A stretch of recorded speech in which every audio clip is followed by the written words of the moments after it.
Muito bem, meus irmãos, continuamos aqui nesse dia ensolarado, iluminado aqui no Piauí, continuando a ler a Constituição do Papa Paulo VI.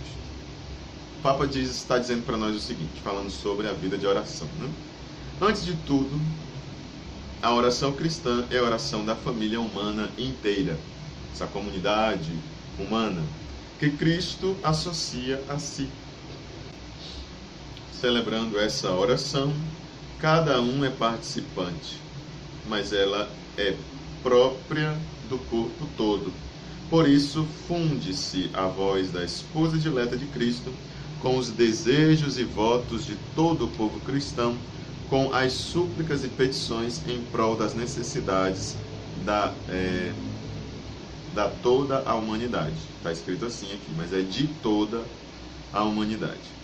Essa oração recebe sua unidade do coração de Cristo. O nosso Redentor quis, de fato, que a vida iniciada no seu corpo mortal com suas orações e seu sacrifício continuasse durante os séculos no seu corpo místico, que é a Igreja. Por esse motivo, a oração da Igreja, ela é a oração que Cristo, unido ao seu corpo, eleva ao Pai. É necessário, pois, que ao celebrarmos o ofício divino, reconheçamos o eco de nossas vozes na voz de Cristo e a sua em nós. Ou seja, quando nós rezamos a liturgia das horas, Cristo reza conosco. E, de fato, nós estamos aqui também exercendo o nosso sacerdócio de batizados, nosso sacerdócio comum dos fiéis. E aqui Deus se faz presente quando nós rezamos e principalmente quando rezamos em comunidade.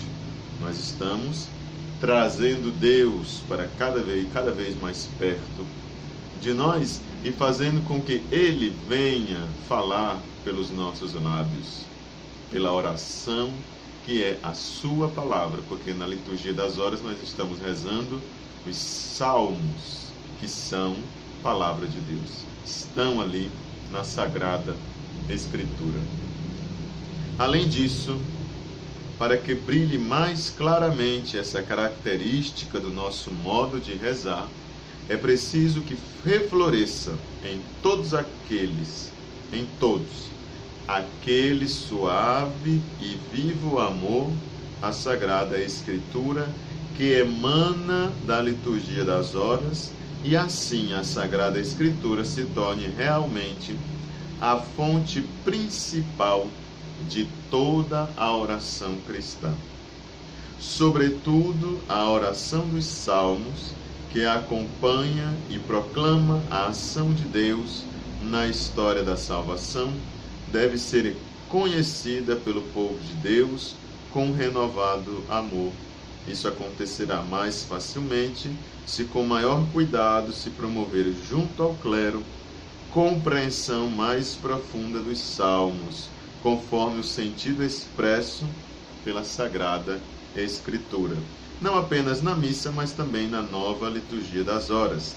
Há de fazer com que a história da salvação seja ininterruptamente comemorada e sua continuação na vida dos homens seja eficazmente anunciada.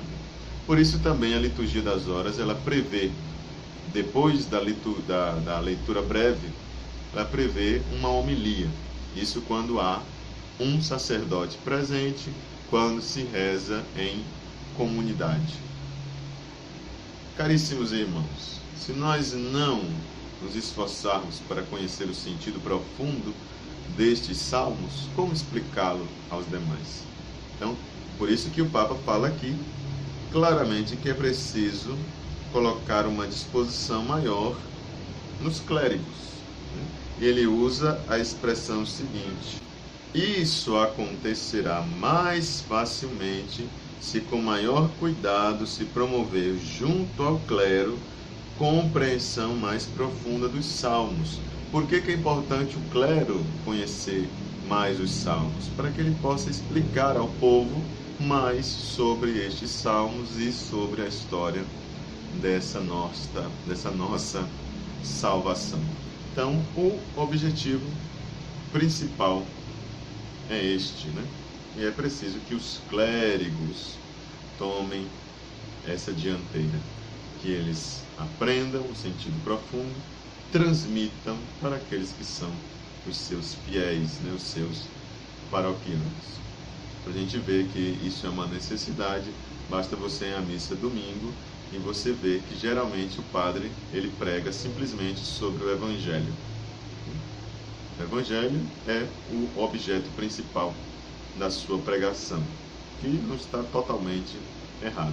Mas a pregação, a homilia, melhor dizendo, ela deve ser feita a partir de qualquer parte da liturgia do dia.